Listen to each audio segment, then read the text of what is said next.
Oke, seperti biasa saya akan menjawab pertanyaan-pertanyaan yang telah masuk ke saya melalui media sosial saya. Kali ini dari Wulan. Bib, aku khawatir karmaku turun ke anakku. Kenakalan anakku seperti aku dulu, Bib. Atau bahkan mungkin lebih parah. Oke. Kita secara umum akan membahas tentang karma dalam Islam.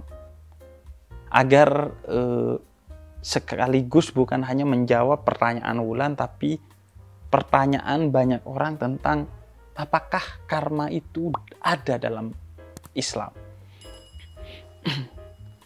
Dalam Al-Quran, di beberapa ayat, bukan hanya satu ayat, Allah menegaskan bahwa setiap orang akan menanggung dosanya sendiri.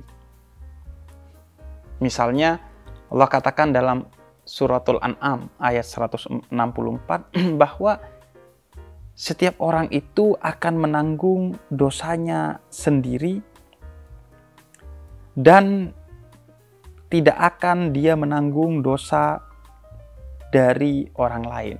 Dan semuanya itu akan kembali kepada Allah. Para mufassir ketika membahas tentang ayat ini menjelaskan bahwa dalam Islam itu tidak ada hukum karma. Dalam artian seseorang menanggung akibat dari dosa yang dilakukan oleh orang lain. Entah itu orang tuanya, saudaranya, atau siapapun. Setiap orang dalam Islam akan menanggung dosanya sendiri. Karena itu Imam Jauzi ketika menafsirkan ayat ini menjelaskan bahwa dosa orang tua itu akan ditanggung oleh orang tua itu sendiri. Tidak oleh istrinya, tidak oleh anaknya, tidak oleh cucunya, tidak juga oleh keturunannya. Semua dosa yang dia lakukan akan ditanggung oleh dirinya sendiri. Imam Nawawi Al-Bantani ketika menafsirkan ayat ini menyebutkan bahwa ayat ini asbabun nuzulnya atau sebab turunnya itu adalah tentang Walid bin Mughirah yang kemudian berdemonstrasi mengatakan ikut saya, jalan saya ini enak, kalian pasti untung. Kalau kalian rugi, saya yang akan menanggung dosanya. Kalau kalian kenapa-kenapa, saya yang akan menanggung bebannya. Maka Allah mengkritik kepongahan itu dengan mengatakan nggak bisa. Setiap dosa itu akan ditanggung oleh si pendosa itu sendiri. Nggak bisa lo bilang, oh saya kan ikut dia, berarti dosanya ke dia dong. Enggak. Lo juga akan dapetin tuh dosanya. Apakah dia akan dapetin juga dosanya? Iya, dia akan dapetin dosanya, tapi bukan karena dosa lo diambil dan diberikan kepada dia, melainkan karena dia mendapatkan dosanya sendiri lantaran dia men-trigger orang lain atau mengedukasi atau memprovokasi orang lain untuk ikut ke jalan kesesatannya dia. Jadi itu dosa dia tersendiri yang juga akan menambah dosanya, yaitu bukan hanya karena dia telah melakukan keburukan, tapi karena ngajak, men-trigger, memprovokasi orang untuk masuk ke dalam jalan keburukan itu. Itu persis yang disampaikan oleh Allah dalam Suratul Ankabut ayat 13. Bahwa setiap orang akan memikul dosanya sendiri dan dosa-dosa lain di samping dosa-dosa yang telah dilakukannya. Penjelasan tentang ayat ini itu dijelaskan dalam salah satu hadis Nabi, riwayat Imam Muslim, bahwa siapapun yang membuat tradisi atau edukasi yang jelek, maka baginya dosa kejelekan yang telah dia lakukan dan baginya juga dosa kejelekan itu yang dilakukan oleh orang-orang yang masuk ke dalam kejelekan itu lantaran ke-trigger oleh orang tersebut. Tapi si orang yang melakukannya ini juga tetap mendapatkan dosa atas kejelekan yang dia lakukan. Walaupun karena ikut-ikutan. Enggak, kata Nabi, mau lu ikut-ikutan, tapi kan lu telah diberikan akal dan hati oleh Allah secara independen, secara berdaulat untuk memilih mau ikut apa enggak. Makanya kata Nabi, ingat, kullukum ra'in wa kullukum mas'un an ra'iyatihi. Setiap kamu itu pemimpin dan diberi infrastruktur untuk memimpin, yaitu akal dan hati. Dan dari sana kalian memilih apa yang akan kalian pilih, dan setiap pilihan akan dipertanggungjawabkan. Kalau itu dosa, maka akan kembali dosa itu kepada kalian. Kalau itu kebaikan, maka akan kembali pahalanya kepada diri kalian. Makanya dalam ayat lain Allah katakan, in ahsantum li anfusikum wa in asatum falaha. Kalau kamu berbuat baik, kebaikan itu akan kembali kepada dirimu sendiri. Nggak usah khawatir, wah Bib, saya udah melakukan sedekah nih, tapi sembunyi-sembunyi gak ada orang tahu, Bib. Gimana nih? Nggak usah khawatir, pasti Allah balas. Tapi kan di akhirat doang, Bib. Enggak, di dunia juga akan Allah balas. Allah janji akan dilipatkan 700 kali lipat setiap kebaikan yang lu lakuin. Bahkan bukan dibalas setimpal, tapi berkali-kali lipat atas kebaikan yang lu lakuin. Begitu juga kejahatan. Bib, saya udah menebarkan kebencian kepada seseorang, Bib, di medsos. Tapi aman, Bib, saya pakai akun anonim. Emangnya malaikat nggak bisa ngehack akun anonim lo sehingga ketahuan siapa di balik akun anonim itu? Tapi kan nanti di akhirat, di dunia kan saya aman.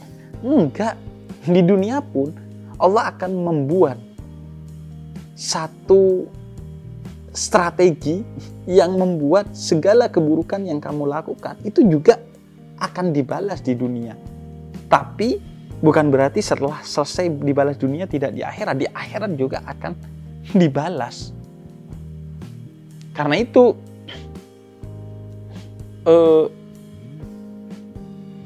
segala kebaikan dan keburukan yang kita lakukan akan kembali kepada diri kita sendiri. Karenanya dalam Islam itu tidak ada hukum karma, tapi ada hukum karena. Yaitu karena kamu melakukan kebaikan, maka kamu akan mendapatkan kebaikan, dan karena kamu melakukan keburukan, maka kamu akan mendapatkan keburukan itu sendiri. Karena kamu melakukan kebaikan, maka kamu akan mendapatkan pahala, dan karena kamu melakukan keburukan, maka kamu akan mendapatkan dosa. Adapun karma tidak ada dalam kamus Islam. Sehingga nggak usah khawatir bahwa keburukan yang telah kamu lakukan akan menjadi karma bagi anak-anakmu. Enggak. Itu tidak ada dalam kamus Islam. Tapi apakah anak itu bisa ke-trigger oleh keburukan orang tuanya? Ya. Dan ketika anak itu ke-trigger, anak itu akan menjalani dosanya sendiri dengan keburukan yang dia pilih, dan orang tuanya juga akan mendapatkan dosa karena telah men-trigger anaknya. Karena itu, tugas seorang orang tua adalah mendidik anaknya dengan baik. Maka setelah anaknya dididik, apakah anaknya itu memilih jalan baik atau jalan buruk, itu kembali kepada anaknya. Kalau anaknya sudah dididik dengan baik, tapi memilih untuk menjadi orang buruk, maka dosanya pada si anak itu. Tapi kalau anak itu dididik dengan buruk dan memilih jalan buruk, dosa anak itu ditanggung oleh anak itu, plus dosa kamu yang telah men-trigger dia, juga itu menjadi dosa bagi dirimu sendiri. Itu bagian dari rahmat Allah. Oleh karena itu, Imam Ibnu Katsir ketika menafsirkan suratul An'am ayat 164, beliau katakan, inilah keadilan Allah.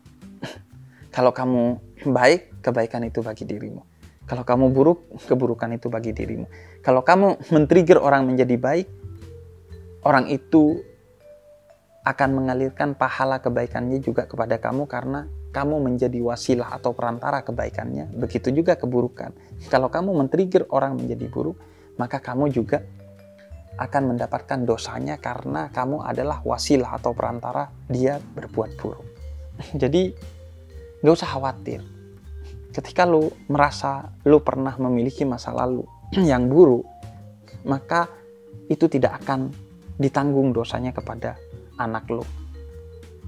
Lu tinggal bertobat, maka dosanya akan hilang bahkan pada diri lu dan tidak akan turun kepada anak lu. Nah, karena itu berhati-hatilah dalam mendidik anak. Setiap anak itu memang tidak akan menjalani hukum karma dari orang tuanya, tapi bisa menjalani hukum karna dari orang tuanya. Karena orang tuanya men-trigger, mengedukasi dia secara salah, maka ketika anak itu menjadi salah karena orang tuanya, sehingga orang tuanya juga akan mendapatkan dosanya, dan anak itu tetap akan memikul dosanya sendiri karena dia menjadi salah walaupun ke-trigger oleh orang tuanya, tetap karena pilihan berdaulat dirinya. Jadi gitu. Di satu sisi lu gak usah khawatir, lu bertobat aja.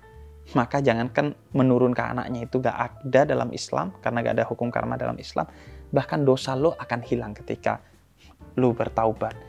Justru jadikan bekal keburukan yang pernah menjebak diri lu di masa lalu sebagai titik motivasi untuk lu tidak akan menurunkan edukasi yang buruk kepada anak lu, karena lu tahu betapa buruknya menjadi seorang pendosa, sekaligus juga menjadi pengetahuan yang sifatnya kognitif sekaligus afektif bagi lu, bahwa gua tahu nih, keburukan itu memang nyata dampaknya buruk bagi gua, karena itu gua akan mengedukasi anak gua untuk jauh dari keburukan dan dekat dengan kebaikan, karena gua tahu pahit dari resiko menjadi seorang pendosa, menjadi seorang yang buruk. Sekaligus lu juga tahu bagaimana cara secara praktis, bukan hanya teoritis, menjauhkan anak dari keburukan itu, karena lu sudah pernah terjebak di sana. Persis seperti